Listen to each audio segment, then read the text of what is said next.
உனக்கு இந்த வீட்ல மரியாதை கிடைக்கணும்னா இந்த குடும்பத்து வாரிசு உன் வயித்துல பிறக்கணும். அதை தாண்டி நினைக்கிறேன் நானு. ஆமா, அவ வயித்துல வளர்றது வயிறோட போகட்டும்னு தான் அவ வர்ற வழியில எண்ணெய ஊத்தி வச்ச.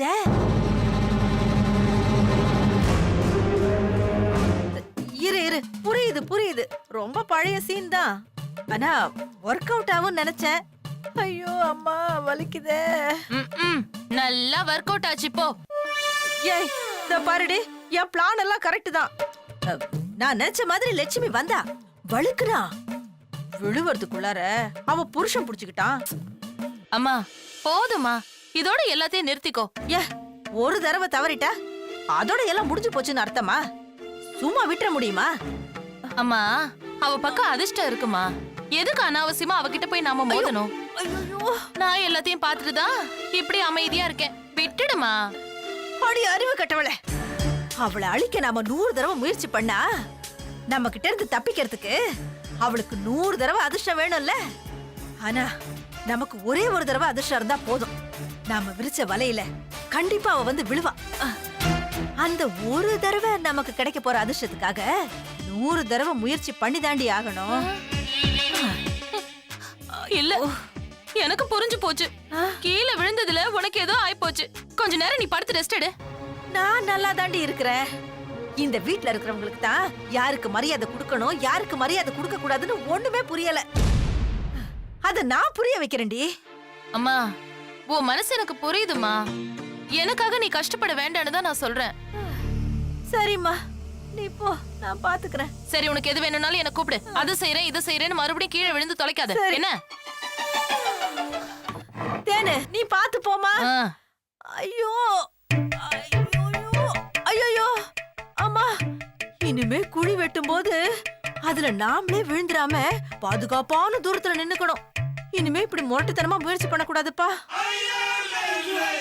சரி, வேற ஏதாவது யோசிப்போம்.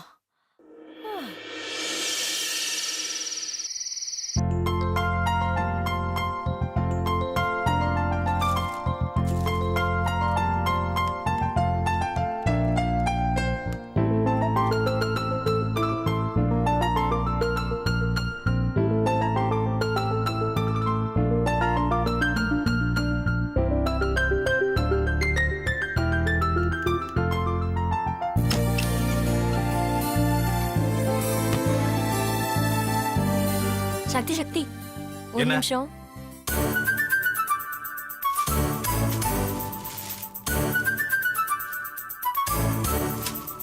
இந்தாங்க. என்ன இது? உங்களுக்கு பிடிச்ச பிராண்ட் செப்பல். இது என்ன, நான் தலையில வச்சுட்டு தூங்கணுமா? சரி, அது விடுங்க. இங்க பாத்தீங்களா, டைம் பீஸ். இதோட அலாரம்க்கு தான் நீங்க டெய்லி எந்திரிக்கணும். அதெல்லாம் என் மொபைல்ல இருக்கு. சக்தி இருங்க. இங்க பாருங்க, பர்ஸ். இனிமே நீங்க இதுதான் யூஸ் பண்ணணும். அப்புறம் பெல்ட், கூலர்ஸ், அப்புறம் இங்க பாத்தீங்களா வாட்ச், அப்புறம் இங்க பாருங்க சென்ட், உங்களுக்கு பிடிச்ச ஃப்ளேவர். அவ்வளவுதானா? இருங்க. அப்புறம் இங்க பாத்தீங்களா டேப், புது மாடல். உங்களுக்கு செஸ் கேம்னா ரொம்ப பிடிக்கும்ல, இந்தாங்க, டெய்லி விளையாடுங்க. நீங்க தோட்டத்துக்கு போகும்போது கண்டிப்பா இந்த டார்ச் எடுத்துட்டு போகணும், ஓகேவா? அப்புறம் தோ உங்களுக்கு பிடிச்ச மாங்காய் ஊறுகாய். இதெல்லாம் உங்களுக்காக நான் தேடி தேடி வாங்கிட்டு வந்தேன். இப்போ இதெல்லாம் எதுக்கு? ஷாப்பிங் போனேன், உங்களுக்கு இதெல்லாம் பிடிக்குமேனு வாங்கினேன். இதெல்லாம் எனக்கு பிடிக்கும்னு யார் சொன்னது? நானாவே கண்டுபிடிச்சேன். அப்போ எனக்கு என்ன பிடிக்கும் என்ன பிடிக்காதுன்னு எல்லார்கிட்டயும் விசாரிச்சிருக்கேன். அது எல்லாத்தையும் தெரிஞ்சுக்கிட்டு நோட் பண்ணி வச்சிருக்கேன். நான் உங்களுக்காக எல்லாம் வாங்கிட்டு வந்தா நீங்க அதுக்கெல்லாம் பாராட்டாம என்ன குத்தம் சொல்லிட்டு இருக்கீங்க. நானா இதெல்லாம் வாங்கிட்டு வர சொன்னேன்? நானா வாங்கிட்டு வந்தாதான் அது பேர் கிஃப்ட். போடி, நீயும் உன் கிஃப்டும் எடுத்துட்டு போ. தூங்க போற நேரத்துல கிஃப்டா எடுத்துட்டு போன்னு சொல்றேன்ல.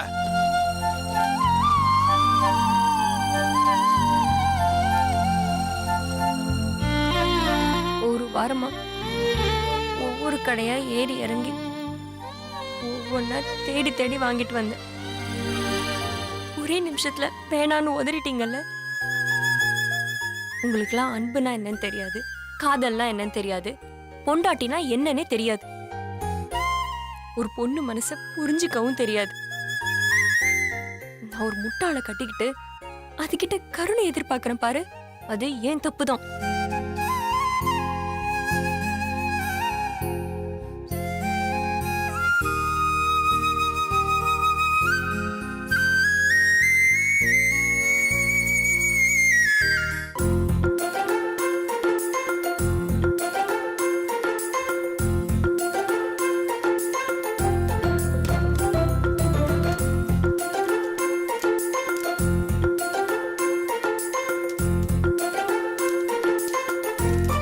சமையல் தான் சரி இருக்காது, உப்பு புளி காரம் எதுவும் கரெக்டா இருக்காது. நான் கொடுத்த கிஃப்ட்டுக்கு என்னவா? என் கைப்பட்ட உடனே பிடிச்சதெல்லாம் பிடிக்காம போயிடுச்சாமா? ஒரு நாள் என்ன கல்யாணம் பண்ணிட்டதுனால அவரே அவருக்கு பிடிக்காம போக போகுது. அப்படியே வர கோவத்துக்கு கழுத்து நெரிச்சு என்ன லவ் பண்ண போறியா இல்லையான்னு கேட்கணும் போல இருக்கு. ஐயோ வேணாம் வேணாம் வேணாம். அப்புறம் நீ இன்னும் மாறவே இல்லையாடின்னு வேதாளம் முருங்க மரம் ஏறிட போகுது. இப்ப பேசுறது கூட பேச மாட்டாரு. என்னதான் பண்றது? அனு, என்ன நீங்க நின்னு தனியா புலம்பிட்டு இருக்க? போங்கக்கா, அவர் என்ன நிமிந்து கூட பார்க்க மாட்டேங்கிறாரு. கால முழுக்க இந்த கட்டை தனியா தான் கிடக்க போகுது.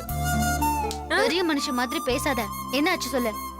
நீங்க சொன்ன மாதிரி அவருக்கு பிடிச்சதெல்லாம் நான் கிஃப்ட் பண்ணேன். சரி, அதுக்கு என்ன இப்போ? என்ன சரி? எனக்கு எதுவும் பிடிக்கும் பிடிக்காதுன்னு வேவு பாக்குறியான்னு கிஃப்ட் எல்லாம் தூக்கி போட்டாரு. அப்படி என்ன வாங்கி கொடுத்த? என்ன வாங்கி குடுக்கலன்னு கேளுங்க. அவருக்கு பிடிச்ச எல்லாத்தையும் ஒரு ஒரு கிஃப்டா வாங்கினேன். ஏன் அவருக்கு மாங்காய் ஊறுகாய் பிடிக்கும், நான் அதுல கூட ஒரு பாட்டில் வாங்கி வச்சிருந்தேன். ஒன்னும் ஒர்க் அவுட் ஆகல. நீ என்ன லூசாடி? நீ கொஞ்சம் உரிமை எடுத்துக்கிட்டு நெருக்கமா இருக்க ட்ரை பண்ணு. புரியலக்கா. சக்திக்கு எப்போவாது ஜோரம், உடம்பு வலி, அப்புறம் தலைவலி, கை கால் வலி வரும்ல, அப்ப மாத்திரை குடுக்கறேன், தைலம் தடவி விடுறேன்னு நெருக்கமா போ. அவருக்கு எப்பக்கா தலைவலி வரும்? எனக்கு தெரியாது. அந்த மாதிரி ஒரு சந்தர்ப்பம் வர வரைக்கும் வெயிட் பண்ணு. அது வரைக்கும் என்னக்கா பண்றது? ஐயோ, அது வரைக்கும் உன் வழியிலே நீ போ. உண்மையான கதை கண்டிப்பா ஜெயிக்கும். சரியா? இங்க நின்னு புலம்பாத.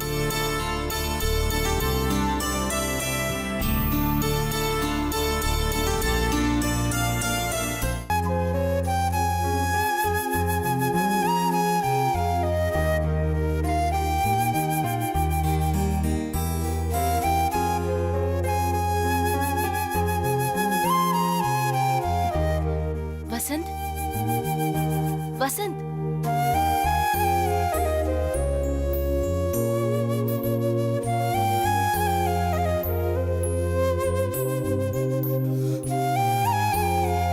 வசந்த், ஏன்டா அழற? ஏன்பா? நீ என்ன விட்டு போயிடுவியாமா? மேல சாமி கிட்ட போயிடுவல? டாக்டர் சொன்னதை கேட்டியா? ஆமாமா. அழாத. நீ என்ன விட்டு போயிடுவியாமா? அழக்கூடாதுன்னு சொன்னல. இப்போ நீ பெரியவன் ஆயிட்ட, அதனால நான் சொல்றதெல்லாம் உன்னால புரிஞ்சுக்க முடியும்னு நினைக்கிறேன். வசந்த், எல்லாரும் ஒரு நாள் சாமி கிட்ட தாண்டா போயாகணும். அம்மா, உனக்கு பதிலா நான் போறேம்மா. இப்படி எல்லாம் சொல்லக்கூடாது. இங்க பாரு, இந்த எக்ஸ்சேஞ்ச் ஆஃபர்லாம் அங்க எடுபடாது. அவங்க உங்களுக்கு என்ன விதிக்கப்பட்டிருக்கோ அது பாக்கி இல்லாம வாழ்ந்து முடிக்கணும். நீ இல்லாம நான் எப்படிம்மா? என்னை யார் காலையில எழுப்புவா? என்னை யார் குளிக்க வைப்பா? உன்ன மாதிரி யாருமா என்ன பாத்துப்பாங்க? இங்க பாரு வசந்த், இந்த உலகம் நமக்காக வளையாது. நாம தான் அதோட வசதிக்கு தகுந்த மாதிரி வளைஞ்சு போகணும். திடீர்னு உன்னை விட்டு ஒரு நாள் நான் காணாம போயிடலாம். சொல்லாதம்மா. அழக்கூடாதுடா செல்லம். இத பாரு, அம்மா அழறனா? அழுதுகிட்டே நின்னா நிக்கிற இடத்துல நமக்கு சமாதிதான். உன் வாழ்நாள் முழுக்க நான் இருக்க போறதில்லன்னு தெரிஞ்சுக்கிட்டல. இனிமே நான் இல்லாம நீ வாழ பழகிக்கடா. நாளையில இருந்து நீயே எழுந்திரு, நீயே குளி, நீயே உன்னை கவனிச்சுக்கோ. மத்தவங்களுக்கு நீ சுமையா இருக்க கூடாது வசந்த். சரிம்மா. இப்பதான் நீ என் புள்ள. நமக்கு முன்னால வந்து நிக்கிற எல்லா பிரச்சனையும் பாக்குறதுக்கு தான் பிரம்மாண்டமா இருக்கும். நீ அதை தாண்டி போகணும்னு முடிவு எடுத்துட்டா அது உன் கால் தூசுக்கு சமண்டா. உனக்கு எப்போல்லாம் தோல்வி பயம் வருதோ அப்போ நீ அம்மாவை நினைச்சுக்கோ. ஒரு பொண்ணா நான் தனியா வாழ்ந்திருக்கேன். யாருக்கும் வளைஞ்சு கொடுக்காம நேர்மையா வாழ்ந்திருக்கேன். என்னால முடியும் போது உன்னால முடியாதா? நான் பிறந்தப்பவே அனாதை விடுதியில என்னை பெத்தவங்க விட்டுட்டு போயிட்டாங்க. நீயா நடக்கிற வரைக்கும் நான் உன் கைவரல்ல பிடிச்சு நடத்திருக்கேன். என்னை விட நீ கொடுத்து வச்சவன் தானே, புரிஞ்சுக்கோடா. சரிம்மா, இனிமே அழமாட்டேன். நான் என்ன பண்ணணும் நீயே சொல்லுமா. நான் பெரியவனா ஆகி என்னம்மா படிக்கணும்? சரி சொல்றேன். இப்போ அம்மா உன் மடியில படுத்துக்கிட்டா?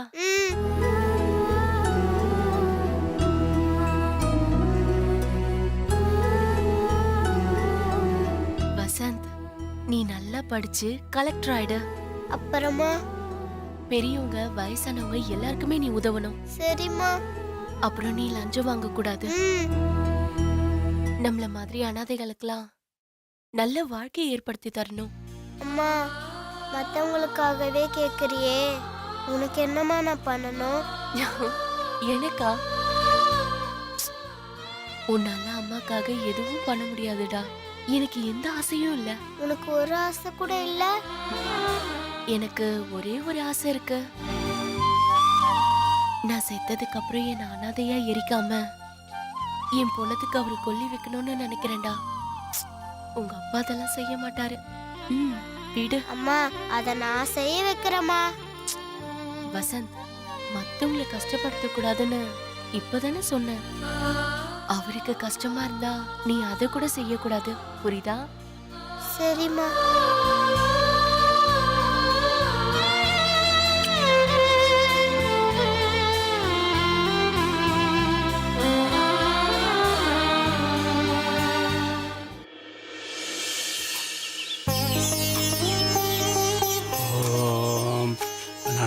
गणपतिकं भवामहे कविं कवीनां भवस्वस्तमं ज्येष्ठराजं ब्रह्मणां ब्रह्मस्तानं सुन्वन् उदितसागरम् ओम त्रिमुखा गणपति नमः। गुरु ब्रह्मा गुरु विष्णु गुरुदेवो महेश्वर गुरु साक्षात् परब्रह्म तस्मै श्री गुरुवे नमः। गुरुवे सर्वलोकानां विशेषे भौरोगिनां यदिकेश्वर विद्यानां दक्षिणामूर्तये नमः। ज्ञानानन्दमयं निर्मलं सुरेखराधारं सर्वविद्यानां हयग्रीवम् उपास्महे।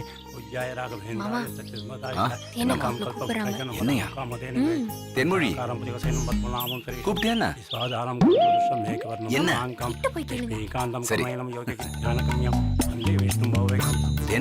என்ன கூப்பிட்டியா? நான் எதுக்கு கூப்பிடுறேன்?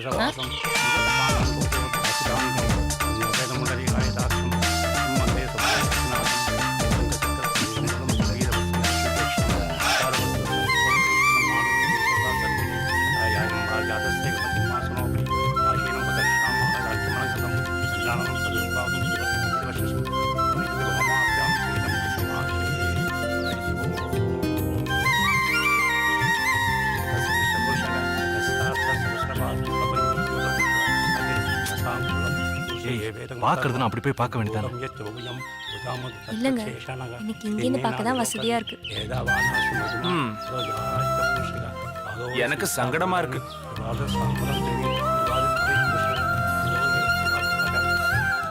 மாமா, உங்களை கூட லக்ஷ்மி அக்கா அங்க கூப்பிட்டாங்க. அப்படியா? நிஜமா?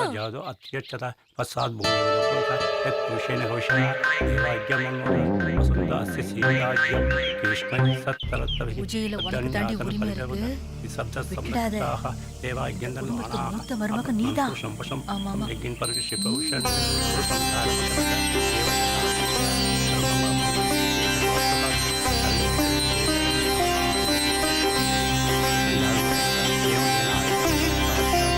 எல்லாருக்கும் கற்பூரத்தை காட்டுங்க. லட்சுமி வாங்கிக்கமா.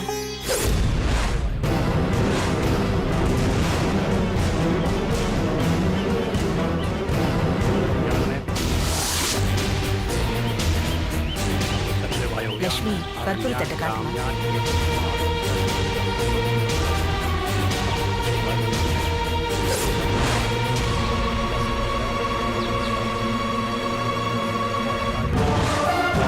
வாடி.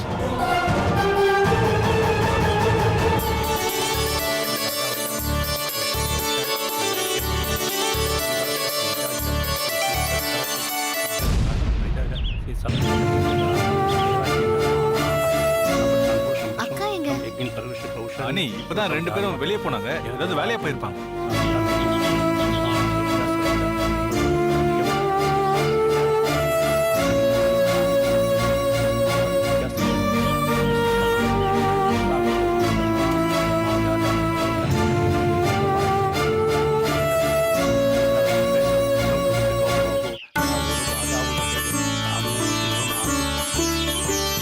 நல்ல நேரம் ஆயிட்டு இருக்கு, ஒருத்தர் கல்யாணத்தை வைங்கோ. லட்சுமி, உன் ராசியான கையினால நீயே கல் எடுத்து வையுமா. போம்மா.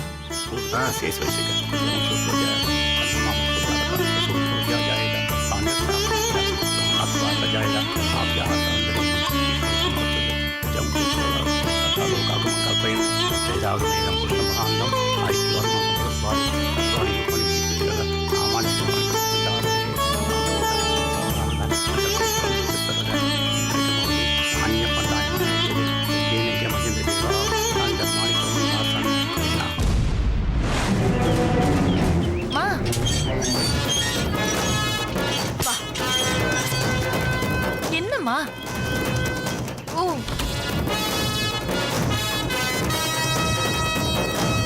ஓ மா உக்காரு உக்காரு. ஏமா பாதியில இழுத்துட்டு வந்துட்ட? இங்க பாரு, உனக்கு மரியாதை இல்லாத இடத்துல நமக்கு என்னடி வேலை? நானும் பாத்துக்கிட்டே இருக்கேன், எதுக்கு எடுத்தாலும் லட்சுமி லட்சுமின்னு அவளையே கூப்பிட்டு நிக்க வைக்கிறாங்க. ஏன் நீ இந்த வீட்டு மருமக தானே? மூஞ்சில முள்ள மன்றி மாதிரி மீசைய வச்ச கடவுளு அந்த நாட்டவ தலையில மூளைய வைக்க மறந்துட்டாரு. ஐயோ, இது எப்பவுமே நடக்கிறதானம்மா? இந்த பாரு, நான் இல்லாதப்ப 1000 நடந்திருக்கலாம், ஆனா வந்துட்டேன்ல, இனிமே இப்படி நடக்க கூடாது, நடக்கவும் விட மாட்டேன். மா, நாம பாதியிலேயே வந்துட்டதுனால இதெல்லாம் நடக்காம போயிடுமா? இந்த பாரு, மொத்த குடும்பமும் இன்னும் கொஞ்ச நேரத்துல வரும்ல, ஏன் பாதியில போனீங்கன்னு கேட்பாங்கல்ல, அப்ப உன் மனசுல இருக்கிறத போட்டு ஓட. மா, யார்கிட்ட போட்டு என்ன உடைக்க சொல்ற? இந்த பாருடி, நல்ல நேரத்துல நல்ல கேள்வி கேட்டிருக்கிற. முதல்ல உன் புருஷன் உன் கைக்குள்ள வரணும், அப்புறம் அந்த ஆளுக்கு கொஞ்சம் தைரியம் வரணும். அது வரைக்கும் நீ கோவப்படாம பொறுமையா இருக்கணும். முதல்ல உன் மனசுல இருக்கிறத உன் புருஷன்கிட்ட போட்டு ஓட. ஷோ, இப்ப அவங்க வந்து கேட்டா என்னம்மா பதில் சொல்றது?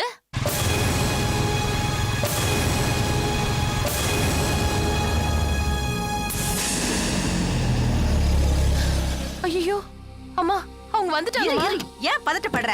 இரு, சமாளிக்கலாம், விடு. எங்கெங்க போயிருப்பாங்க? கதவெல்லாம் திறந்திருக்கு. அப்ப உள்ளதான் இருப்பாங்க. சரி, உள்ள போலாம் வாங்க.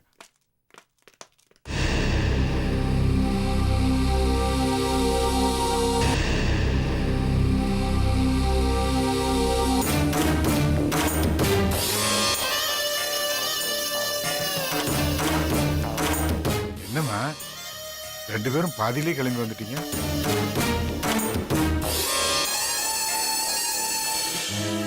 இல்ல சம்பந்தி, நல்ல காரியம் நடக்கிற இடத்துல நான் இருக்கிறது சங்கடமா இருந்துச்சு. உங்களுக்கெல்லாம் உதவியா இல்லைனாலும் உபத்திரவமா இருக்க கூடாதுன்னு தான் வந்துட்டேன் சம்பந்தி. என்னம்மா இப்படி சொல்லிட்டீங்க? நம்ம வீட்ல யாருமே அப்படி நினைக்கிற ஆளுங்க இல்ல. நான் உன்னை என் தங்கச்சி மாதிரிதாம்மா நினைச்சேன், இப்படி பேசிட்டியம்மா. நாங்க நல்லா இருக்கணும் தானே நீங்க நினைக்கிறீங்க? அப்படி இருக்கும்போது எப்படி அபசகுணமாகும்?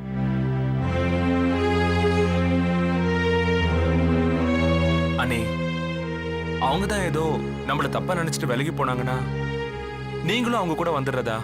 அதானே, நீங்களாவது எடுத்து சொல்லிருக்கலாம். நீ அது அது எனக்கு வாமிட் வர மாதிரி இருந்துச்சா, அதான் அம்மாவோட சேர்ந்து நானும் வந்துட்டேன். மாமா, இதுக்குதான் அக்கா பக்கத்துலயே இருங்கன்னு சொன்னேன். நீங்க கேட்காம இந்த பக்கம் அந்த பக்கம்னு ஓடி ஓடி வேலை பார்த்துட்டு இருந்தீங்க. இல்லம்மா, இது நம்ம வீட்டு விசேஷம், நாம தானே பார்க்கணும். அக்கா வாயும் வயிறுமா இருக்காங்க, அவங்கள முதல்ல கவனிச்சுட்டு தான் மத்த வேலை எல்லாம் பார்த்திருக்கணும். நம்ம வீட்ல வேலை பார்க்க ஆளா இல்ல?